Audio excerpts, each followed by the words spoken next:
자, 이제 네. 시대가 네. 비포, 애프터 이렇게 됐는데 BC 코로나, AC 네. 코로나 이렇게 네. 됐잖아요.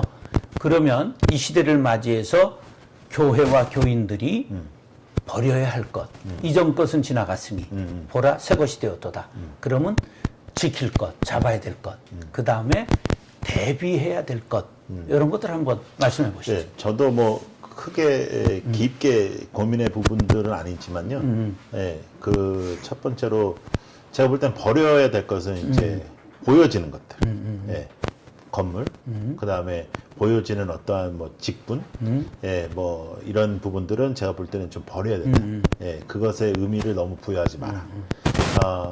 그러나 지켜야 될 것들은 정말로 눈에 안 보이는 것들이죠. 눈에 안 보이는 가치들, 공동체적인 부분, 내 마음에 대한 부분, 믿음에 대한 부분, 헌신에 대한 부분, 기도, 이런 것들. 본질. 완전 본질. 완전 본질인데 정말 본질. 그래서 이제 우리가 맨날 그런 얘기 하잖아요. 초대교회로 돌아가자 뭐 이렇게 하는데 어쩔 수 없이 초대교회로 돌아가야 되는 환경이 지금 만들어지고 그래, 있다. 조성된 거지. 예.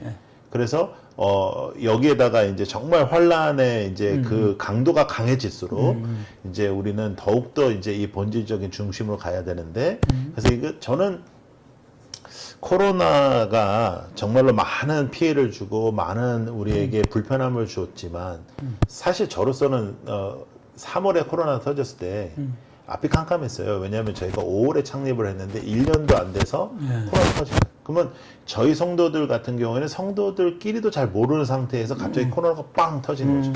그래서 저는 이제 큰일 났구나. 이제 이 개척교회에 이 성도들을 어떻게 이제 함께 할 수 있을까라고 생각했는데 그건 제 걱정이었어요. 제가 아직도 옛 그런 프레임의 목사로서 목사들이 프레임에서 가장 많이 갇혀 있다라는 사실을 우리가 인정을 해야 되는데 성도들은 그렇지 않은 거죠. 성도들은 이미 그 결정을 해서 교회로 올 때에 그 정도의 결단을 가지고 온 거예요. 그래서 전혀 문제가 없더라고요. 정말 헌신하고 더 공동체를 붙잡고.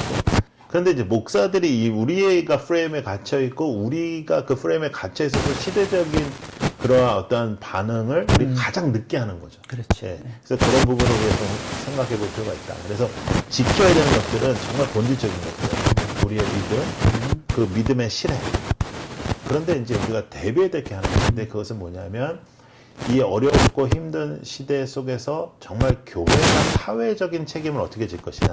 세상의 빛. 네. 그러니까 지금 가장 우리가 많이 이제 들리는 단어가 사회적 책임이고 사회적으로 우리가 어떤 거리를 두고 사회적으로 어떠한 그런 행동을 해야 되는 것들이 지금 나타나고 있는데 사실은 저는 교회로서 우리가 이제 뭐 예배를 막 지켜야 된다, 뭐 이 예배를 드려야 된다라는 이러한 그런 사실은 그건 비본질인데 거기에 목숨을 걸지 말고 사실은 사회적 책임을 사회가 말하는 것보다 교회가 훨씬 더 앞장서서 지켰으면 만약에 사회가 뭐 1m를 요구할 때 우리는 2m를 하고 막 사회가 어떠한 비대면을 요구할 때 우리는 더 그 비대면 예배에 집중해서 한 사람 한 사람이 교회가 되는 훈련을 하는 저는 정말 이 비대면이 하나님과 대면할 수 있는 기회라고 생각하거든요.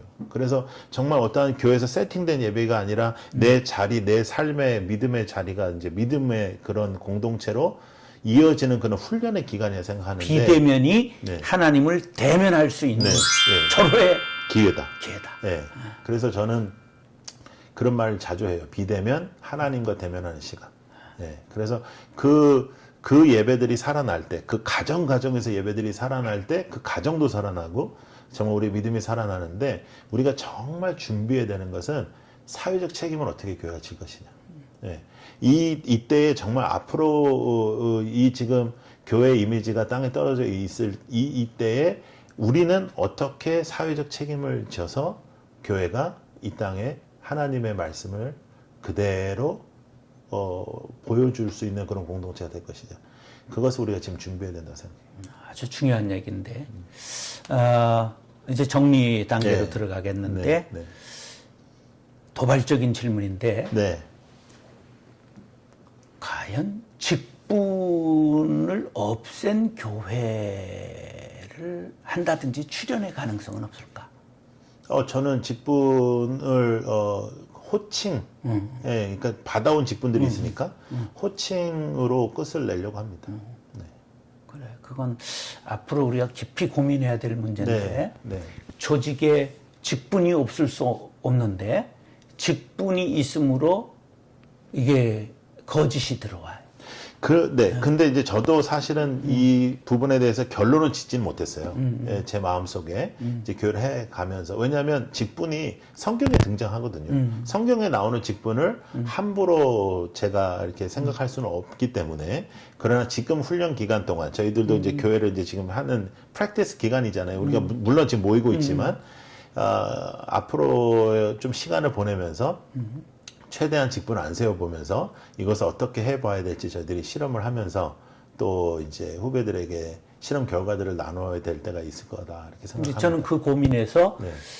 교회를 개척하면서부터 임기제, 네. 목사도 6년 신임 예. 투표를 받았고 65세까지만 하고 교회 완전 끝나면 떠나는 원로 목사 하지 않는 이런 제도를 했고 장로님들도 6년만 당회에 들어오는 시무제 65세 끝나는 이제 이런 것들을 시도해서 해서 나름대로 했지만 그것도 문제가 되더라고. 왜냐하면 하여간 장로가 되면 이걸 견장으로 생각하는 목사가 되면 제사장으로 생각하고 너희들은 죄인으로 생각하고 양으로 생각하는 나는 목자고 목사 의식부터 바꿔야지. 맞습니다. 우리가 모두 다 왕 같은 제사장이라고 성경에서 휘장을 찢으신 하나님이 우리에게 말씀 주신 건데 이제 그걸 만인 제사장으로 못 돌아가고 다시 구약으로 돌아가고 다시 중세교회로 돌아가는 이 우를 우리가 어떻게 앞으로 새로운 교회 출현해 그것을 뭐 새로운 교단하자는 게 아니라 새로운 본래의 의미를 구현하는 교회들이 많이 출연해야 되는데 저는 이제 뭐 목사님께서 말씀하시는 부분도 충분히 이해가 되지만 저는 어떤 조직도 다 문제가 있을 것이다. 그리고 뭐 직분을 안 세워도 문제가 있을 것이다. 직분을 안 세우면 또 질서적인 부분들이 또 문제가 있을 수 있고요. 그런데 그럼에도 불구하고 이제 아까도 말씀드렸듯이 완전히 타락한 존재들의 모임이라는 것을 우리가 전제로 생각하고 모든 부분을 해 나가야 된다. 특별히 목사부터 모든 사람들이.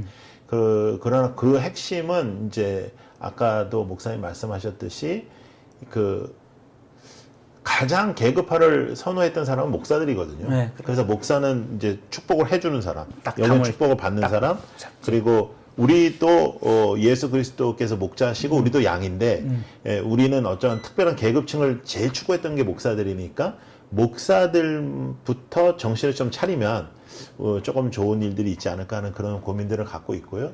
계속해서 치열한 고민들을 우리 목사님들과 함께하는 목사님들과 해 나가면서 이제 길을 이제 만들어가는 중이라서 저희도 뭐 다 정답은 없고요.